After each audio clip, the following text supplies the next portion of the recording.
This is your Wall Street wake-up call. Best Buy is out with lackluster first quarter earnings.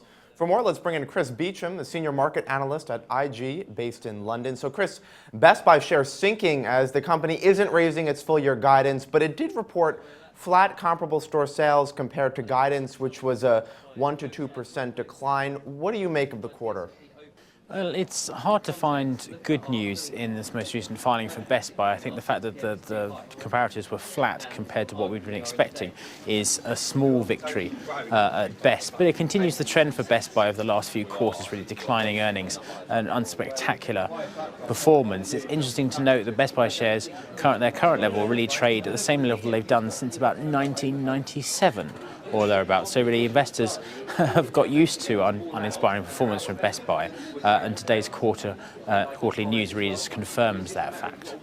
Wow, yeah, well, revenue in its online channel grew 24%, but Best Buy is threatened by Amazon, wouldn't you say?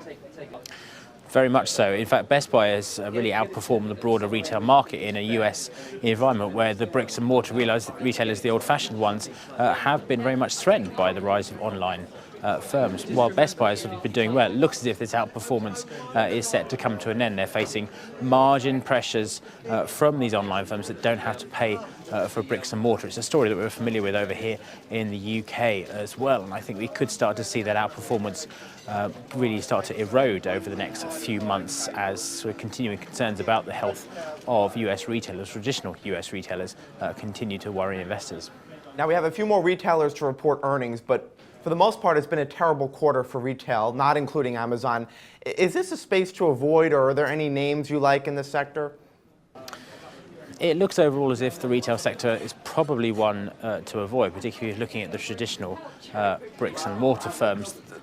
Despite rising consumer spending, margin pressure should mean that the shares underperform the broader market, or at least fail to really outperform in any significant way. So I think the best one you can hope for is something like Walmart, which is obviously it's the sheer size of the undertaking really gives you something a bit more interesting overall.